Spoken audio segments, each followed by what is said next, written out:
राधानगरी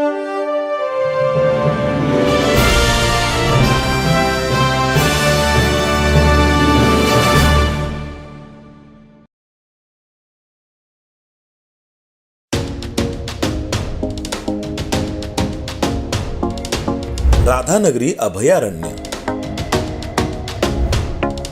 हे महाराष्ट्रातील कोल्हापूर जिल्ह्यामधील राधानगरी या तालुक्यात पश्चिम घाटाच्या सह्याद्री पर्वत रांगांच्या दक्षिण टोकाला वसलेले आहे.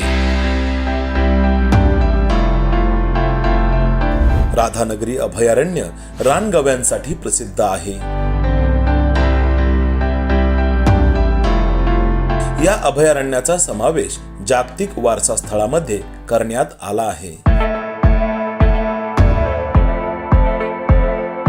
राधानगरी आणि कळ्ळम्मा वाडी धरणाच्या भोवतीच्या जंगल परिसराला 1985 साली राधानगरी अभयारण्याचा दर्जा देण्यात आला.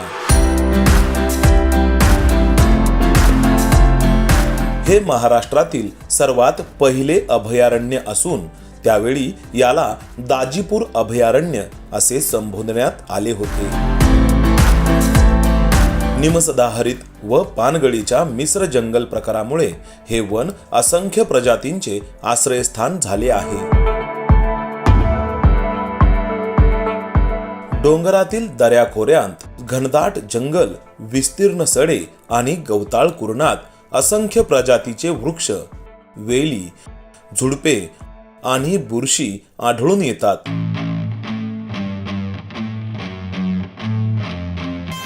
या अभयारण्यात सुमारे 35 प्रकारच्या वन्य प्राण्यांची व सुमारे 235 प्रकारच्या पक्षी प्रजातींची नोंद झालेली आहे.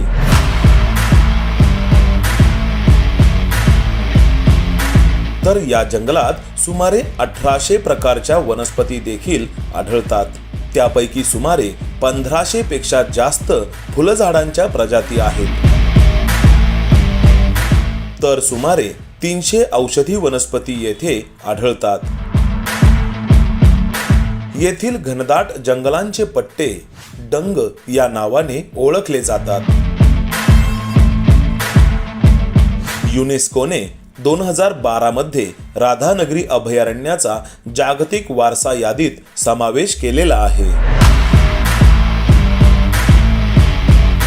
या जंगलात दुर्मिळ झालेले पट्टेरी वाघ, दुर्मिळ असलेले लहान हरिण आणि गेळा म्हणजेच पिसोरी हे देखील आढळतात.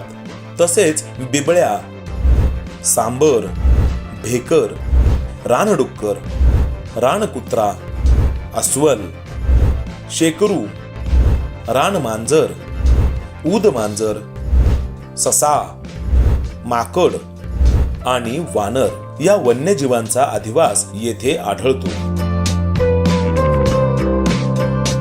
याचबरोबर या अभयारण्यात वटवाघळाच्या 3 विशिष्ट जाती आढळतात.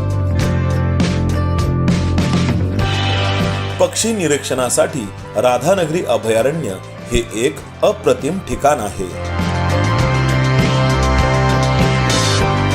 जगातील काही विशिष्ट प्रजातींच्या पक्ष्यांपैकी काही पक्षी हे पश्चिम घाटातच आढळतात आणि त्यामधीलच आढळणाऱ्या पक्ष्यांपैकी 10 प्रजातींचे पक्षी हे या अभयारण्यात पक्षी अभ्यासकांना आकृष्ट करतात.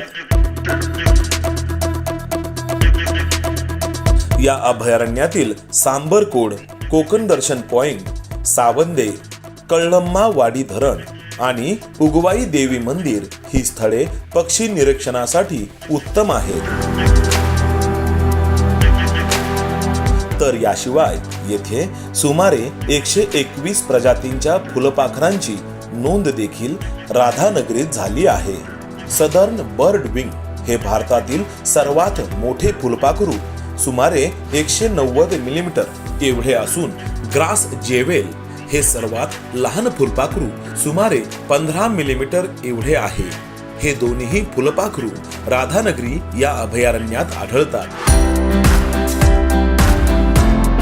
हजारोंच्या संख्येने एकत्र जमून स्थलांतर करणारी ब्लू टायगर, ग्लोसी टायगर आणि स्ट्राइप टायगर ही फुलपाखरे या ठिकाणी ऑक्टोबर ते नोव्हेंबर मध्ये येतात.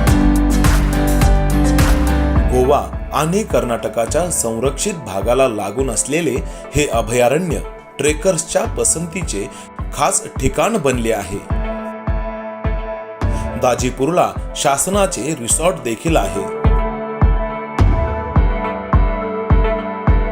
दाजीपूर म्हणजेच राधानगरीला भेट दिल्यानंतर जवळच बिसन राष्ट्रीय उद्यान, स्वामी गगनगिरी महाराजांचा मठ, राधानगरी धरण, फोंडा घाट आणि शिवगड किल्लाही आपण पाहू शकतो.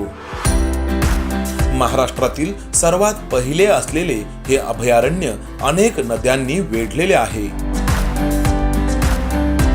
त्यामध्ये भोगावती, दूधगंगा, तुळशी, कळमा आणि दिर्बा या नद्या या अभयारण्यातून वाहतात. नंतर हे सर्व प्रवाह कृष्णेला जाऊन मिळतात. अंजन, जांभूळ, हिरडा, आवळा, पिसा, ऐन, किंजळ, आंबा, कुंभ, कटक, गेळा आणि बिब्बा यांसारखे उंच वृक्ष, तर कारवी, शिकेकाई, गारंबी, धायटी, मुरुडशेंग, करवंद, बेगाटी अशा काही वेली आणि झुडपांसह औषधी वनस्पतींची येथे रेलचेल आहे.